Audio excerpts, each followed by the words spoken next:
Oh my god, do you see what I see? Didn't we just pull the King of Swords earlier? So the King of Swords is the King of Swords and the Queen of Swords are in this situation.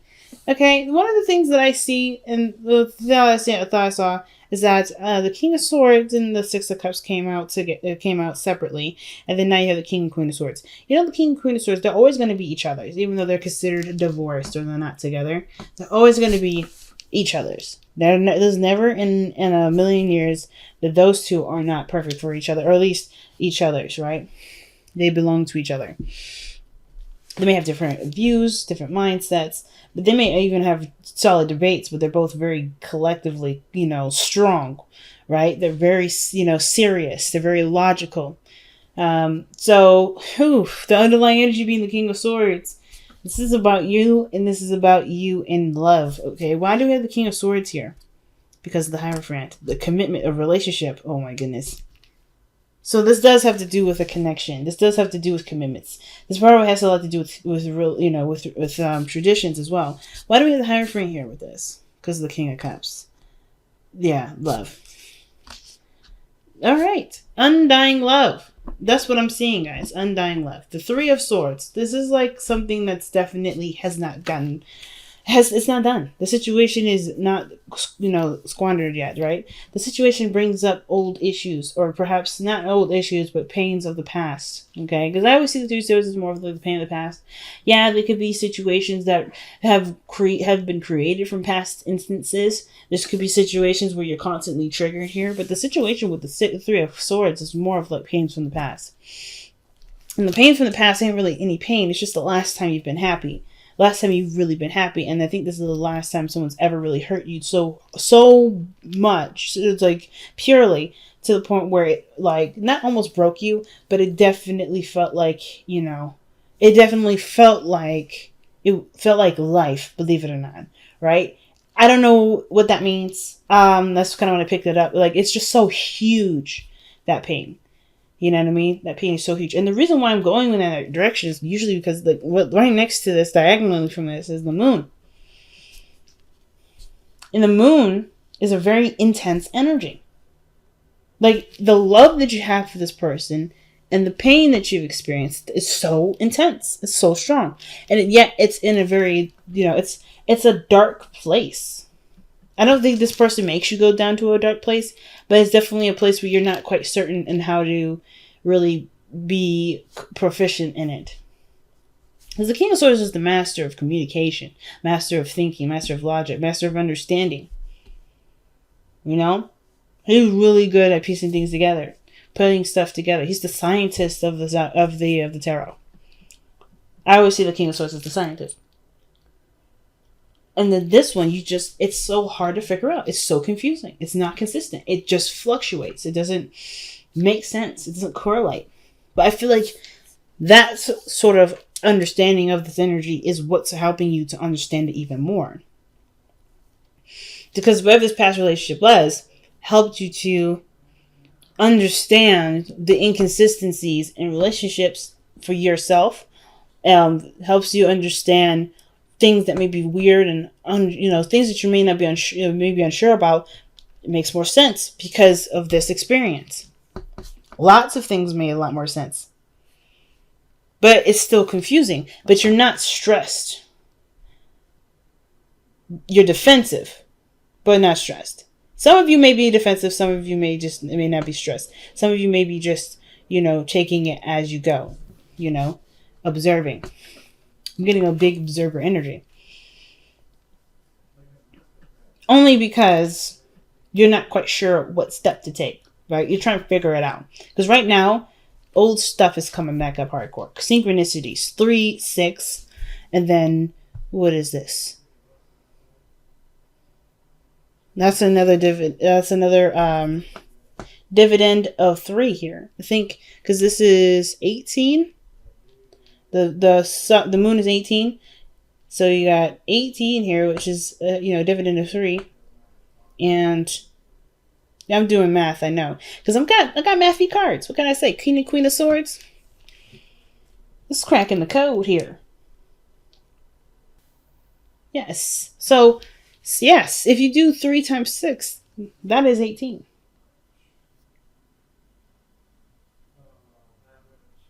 That's weird. That's weird.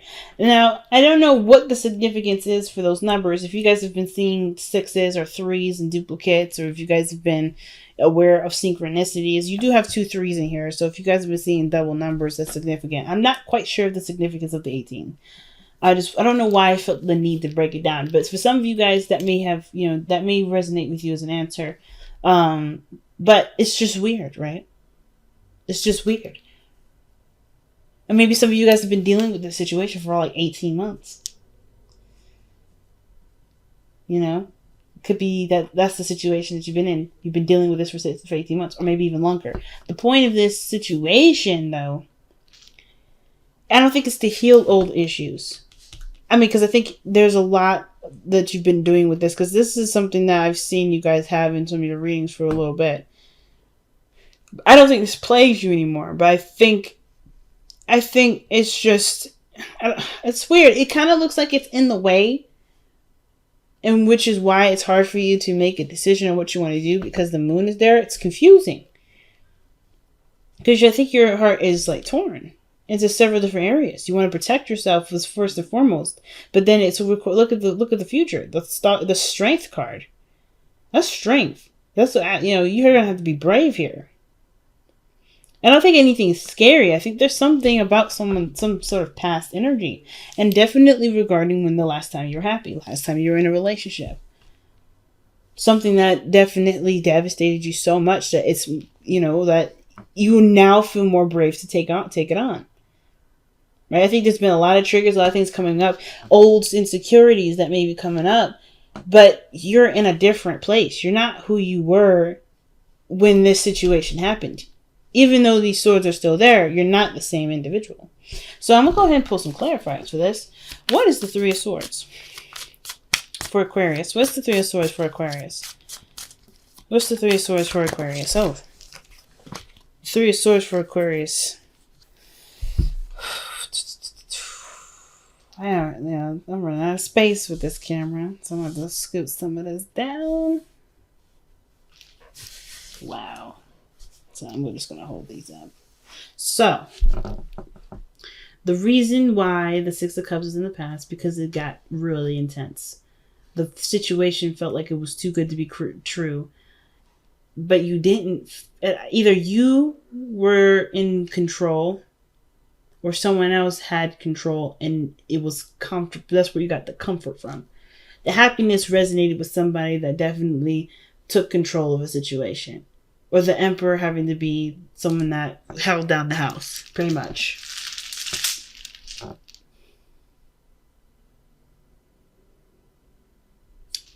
But the dream was confusing.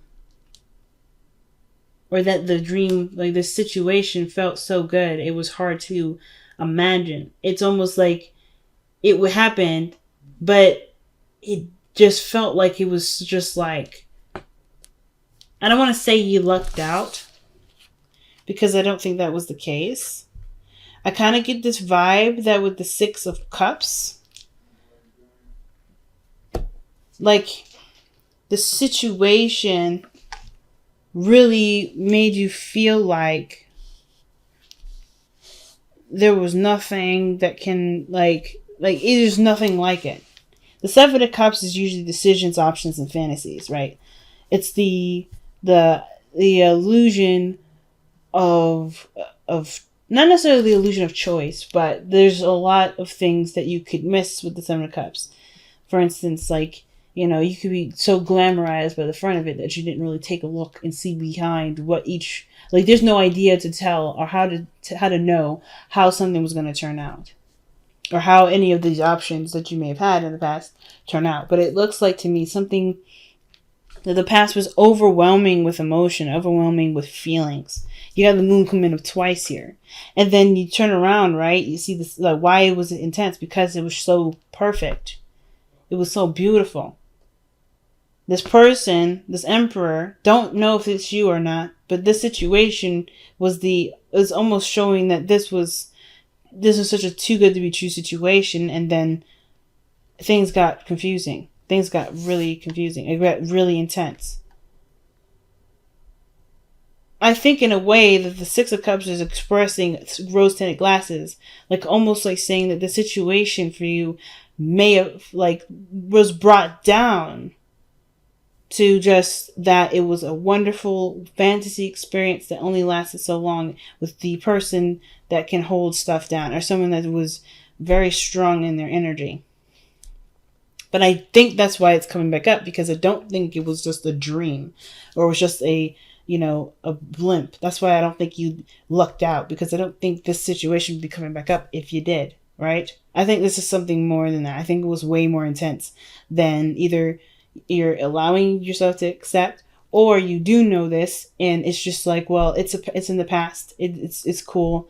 I mean, this was the best I ever can have, and I'm okay with that. Some of you guys are just like, logically, you're sound. You're not mad. You're not pissed off, but you're getting reminders of this. It's like no matter how much you've given peace to this situation and loving on this energy, on this person, on the circumstance, just to be rid of it, of just the constant reminder, it's like it keeps coming back. So you're now trying to figure out what you need to do, because everything's showing you signs that don't really give you any sort of direction. Like you're constantly like being tugged. It's like being like playing tug of war. Like you don't honestly know what to do. You've done everything. If the Emperor is what I think it is you've taken action on this. It was perfect. It was perfect, but something went blacked out. Something blacked out. And it's just like you are being left with a decision, or you're feeling like you have to do something now. But it's like there's no real clear direction in which to go. You have no idea where to head. Let's see why the two of Wands is coming up in your present. It's like everything's questioning whether or not this situation was either too good to be true, if this was just a memory, if it was just something that was nice and something that you made up in your head. Like, is this like, because there's a lot of logic behind this, and this is like, I don't know what to see. This doesn't make sense. How could this be real? How can this be real? It's just so confusing. Oh wow, the Two of Wands is clarified by the Nine of Cups. But figuring out what your dream is, and you don't know what that dream is. You don't know what you want. Especially with this, I think the situation almost is like you getting triggered and it's reminding you of what you want. Or maybe what you wanted and you let go of. Or you've tried to let go of. Because the last time you were happy like this was here. The Nine of Cups. This is the Six of Cups. Yes, this is the last time. Like, this is a happy memory. These are happy memories. This is also soulmate connection, soulmate energy. And the Nine of Cups, what do you guys, what is Nine of Cups? What is Aquarius's Nine of Cups? What is Aquarius's Nine of Cups? What is Aquarius's Nine of Cups? Oh, wow. Ace of Cups, new love. A new beginning in love. Maybe even a new way of healing, too. But that's like, but you don't even know what that looks like. Maybe you guys know what it feels like. And that's what you're manifesting. You're just focusing on manifesting what it feels like rather than what it looks like. And it's so strong. It's so intense. But it's also so confusing. Because even though you're trying to manifest the energy that you had gotten a glimpse of or a taste of, if that makes sense. Like, through this energy from the past, you know what happiness feels like. So you know what you're trying to feel. And that feeling is what's causing a lot of confusion, because it's bringing up a lot of the past. You're getting a lot of triggers from the past right here, right now. Something that you had overcome, right? The attachment of wanting something physical, something, tangible. You worked very hard to overcome the earthy, the earth-like desire, right? Like, I think you guys understand that you can feel and have these things without having to physically have it. And I think that's what you worked so hard on, but you're being reminded of that. And it's hard because I feel like for some of you guys, you just want to manifest the feeling. You don't really want what this was, but it's because that feeling is from this. It's bringing back this, which is causing a lot of confusion. So you don't know where to go. That's crazy. So your strength in the future is about being strong, being brave, staying patient, or keeping up endurance. I don't even know if it's bravery at this point. I don't think you're afraid. I don't think it's fear.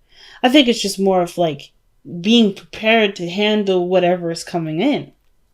Right? What does Aquarius need strength for? What is Aquarius in their strength energy? What is this? What is this? I feel like it's somehow something to do with passion or actually lust more than anything. The Knight of Pentacles. Being brave and prepared for somebody that, oh man, to come in with something that they're ready to offer. And that's all that. Remember the Hierophant energy and the King of Swords? Well, here he is.